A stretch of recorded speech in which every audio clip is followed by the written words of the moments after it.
बिस्मिल्लाहिर्रहमानिर्रहीम। अस्सलाम वालेकुम। आप तमाम स्टूडेंट्स को इस लेक्चर में वेलकम। मुझे उम्मीद है और अल्लाह ताला से दुआ है कि आप लोग खैरियत से होंगे।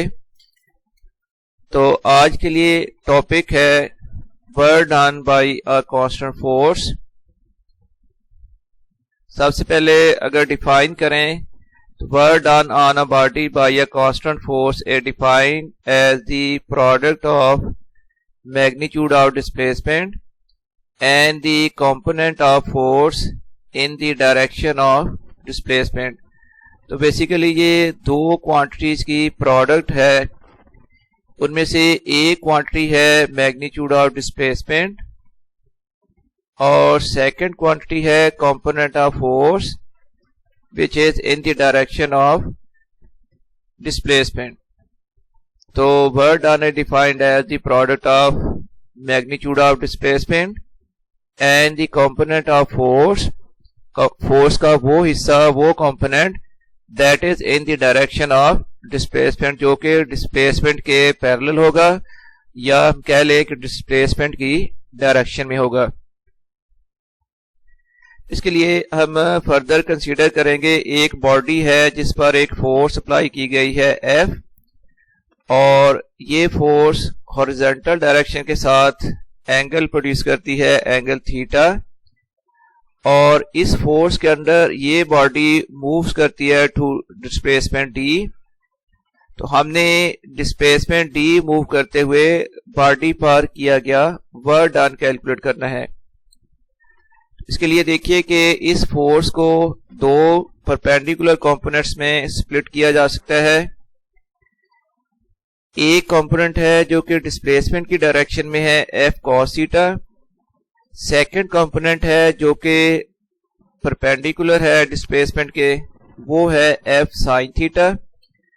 अब गौर करें कि ये F cos थीटा जो कंपोनेंट है फोर्स का, ये वो पार्ट है जो कि डिस्प्लेसमेंट की डायरेक्शन में है। तो बॉडी को डिस्प्लेस करने के लिए जो फोर्स यूज होगी वो यही F cos थीटा होगी, जबकि ये जो कंपोनेंट जिसकी डायरेक्शन डिस्प्लेसमेंट के वर्टिकल है, अपर डायरेक्शन में है, तो ये कंपोनेंट डेफिनेटली बॉडी को हॉरिजॉन्टल डायरेक्शन में मूव नहीं करेगा। इसलिए इस पार्ट का वर्क डन के लिए, डिस्प्लेसमेंट के लिए इस जो कंपोनेंट है इसका जो रोल है वो जीरो होगा। तो F sin थीटा फोर्स का वो हिस्सा है जिसका डिस्प्लेसमेंट की डायरेक्शन में जो इफेक्ट है वो जीरो कंसीडर किया जाएगा। तो इस तरह हम फिर यहां से वर्क डन कैलकुलेट करेंगे। तो consider an object which is being pulled by a constant force F at an angle theta to the horizontal direction of motion. The force move the object through displacement D। इसके बाद if we resolve the force into acting on a body into two perpendicular components, वो perpendicular components हो जाएंगे number 1 F sin theta.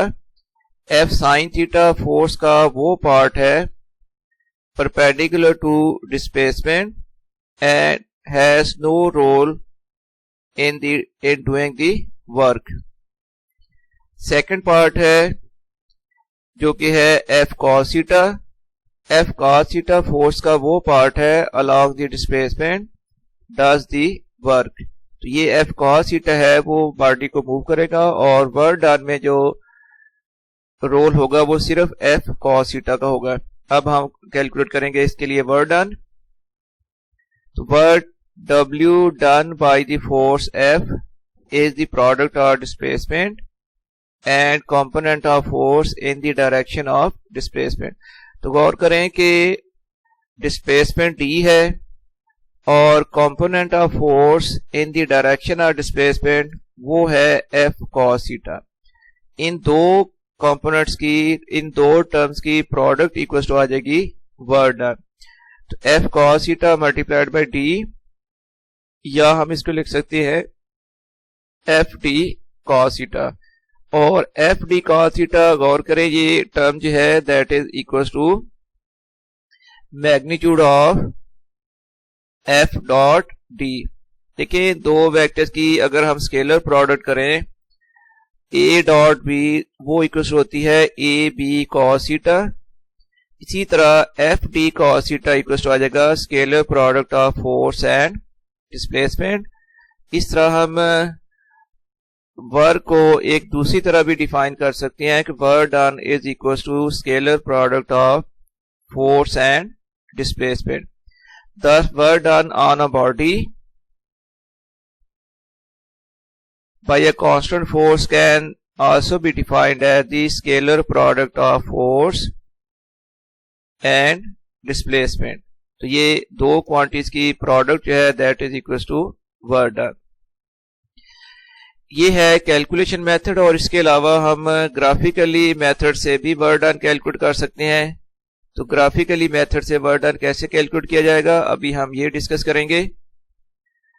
तो when a force constant force acts on a body through some distance d, this can be plotted on a graph। We can plot distance along x-axis and force along y-axis। In this case force does not vary, therefore graph will be a straight line parallel to x-axis। Actually बात ये है कि ये देखिए ये force और displacement के दरमियान हमने ग्राफ प्लॉट करना है और यहाँ पर डिस्प्लेसमेंट ड्रॉ की गई है अलोंग एक्स एक्सिस और force is taken along y axis. अब फर्स्ट केस है कि जब फोर्स जो है वो in the direction of displacement है, दूसरे वर्ड में ये कह लें कि फोर्स और डिस्प्लेसमेंट के दरमियान एंगल 0 डिग्री है। इस केस में फिर फोर्स आ जाएगी F और डिस्प्लेसमेंट D और इन दोनों की प्रोडक्ट इक्वल आ जाएगी वर्क डन, क्योंकि cos थीटा 0 है, cos 0 की वैल्यू 1 हो जाएगी। तो अब देखिए फोर्स इसमें कांस्टेंट फोर्स है तो इसका मतलब फोर्स इंक्रीज या डिक्रीज नहीं हो रही, इसलिए ये ग्राफ एक्स एक्सिस के पैरेलल आएगा, या दूसरे वर्ड में ये कह लें कि डिस्प्लेसमेंट के पैरेलल होगा ये ग्राफ। तो पी क्यू वो ग्राफ है जो फोर्स डिस्प्लेसमेंट को शो करते हैं when force remain the constant. तो इस केस में अगर हमने वर्क डन कैलकुलेट करना है तो हमें जस्ट मल्टीप्लाई करना पड़ेगा फोर्स और डिस्प्लेसमेंट को, और फोर्स और डिस्प्लेसमेंट ये इस क्वाड्रिलेटर की लेंथ और विड्थ के इक्वल है।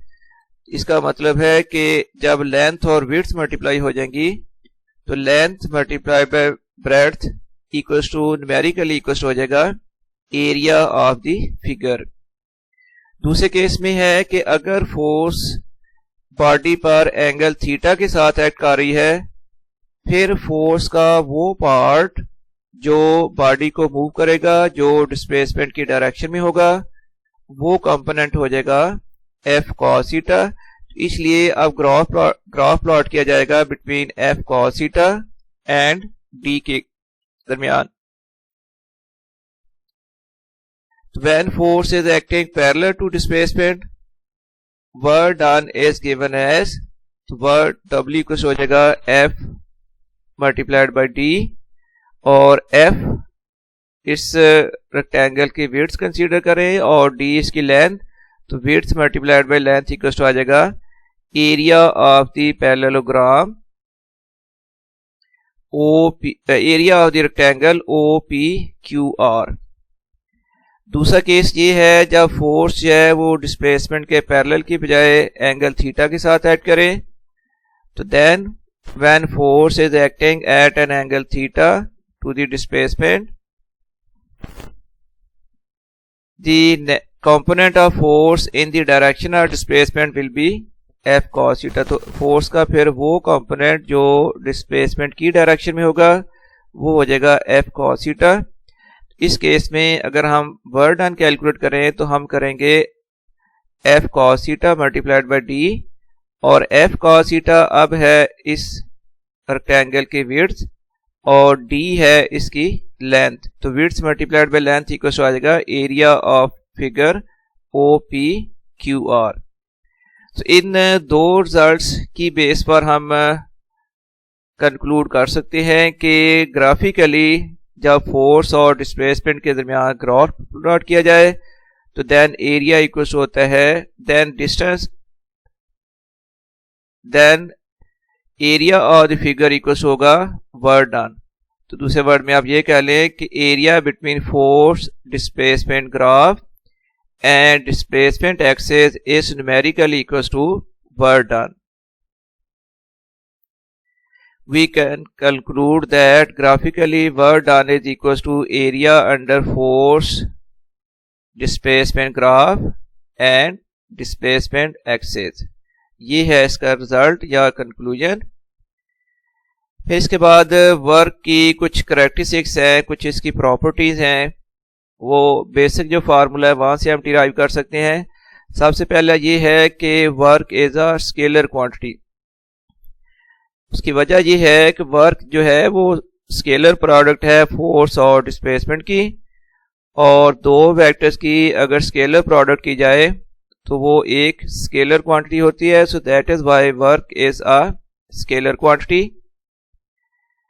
सेकंड केस है when theta is less than 90 degree. Angle theta की वैल्यू अगर 90 डिग्री से लेस है, एक्यूट एंगल है, इस केस में work is done on the body and is said to be positive. इस केस में वर्क डन जो है वो पॉजिटिव कंसीडर किया जाएगा। ये वो केस होगा जब फोर्स लगाकर किसी बॉडी को मूव किया जाए, जैसे फिगर में मैं आपको दोबारा एक्सप्लेन करूंगा। ये वो केस है जिसमें एंगल की वैल्यू लेस देन 90 डिग्री है, और इस केस में जब फोर्स बॉडी पर एक्ट करेगी तो डेफिनेटली फोर्स की वजह से बॉडी मूव करेगी, और इस केस में एंगल जो है वो 0 और 90 के दरमियान हो सकता है बट लेस देन 90 डिग्री।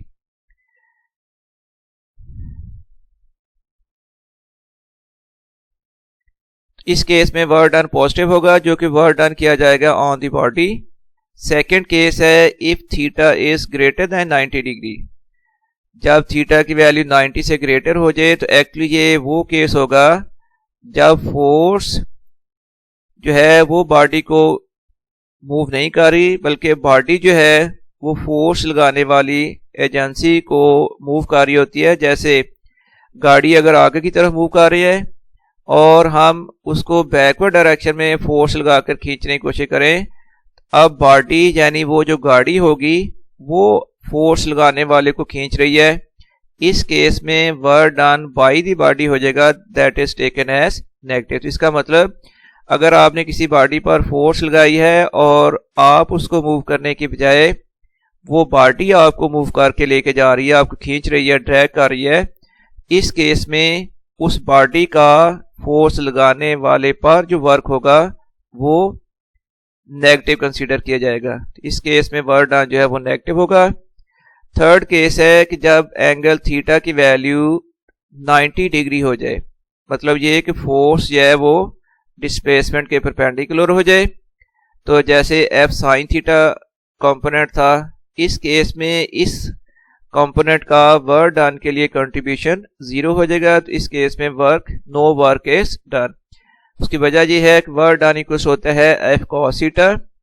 जब आप थीटा की वैल्यू 90 पुट करोगे तो कॉस 90 की वैल्यू हो जाएगी 0। इस केस में वर्क डन की वैल्यू 0 हो जाएगी।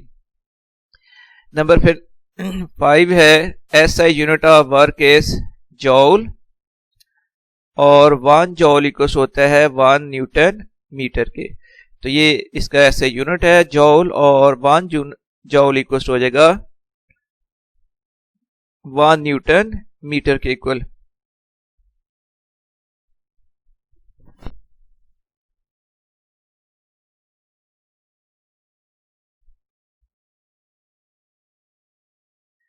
यहां मैं एक बार इसके पेज आपको डिस्प्ले कर रहा हूं। अगर आप इसको स्क्रीनशॉट लेना चाहें या इसको नोट करना चाहें तो आपको आसानी हो जाएगी।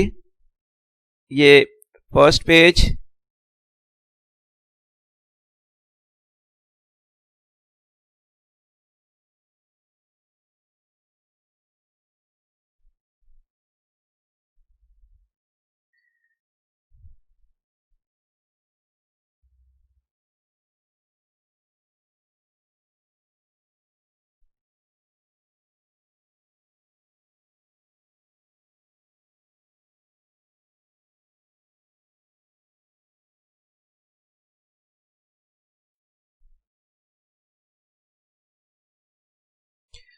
और इस तरह आपको यहाँ से देखना और स्क्रीनशॉट लेना, नोट करना इजी हो जाएगा। इसके साथ ही ये लेक्चर कंप्लीट हुआ है। मुझे उम्मीद है कि आपको इस टॉपिक की अच्छी तरह समझ आ गई होगी। और इसके साथ ही अब मैं आपसे इजाज़त चाहूँगा। अल्लाह हाफिज़।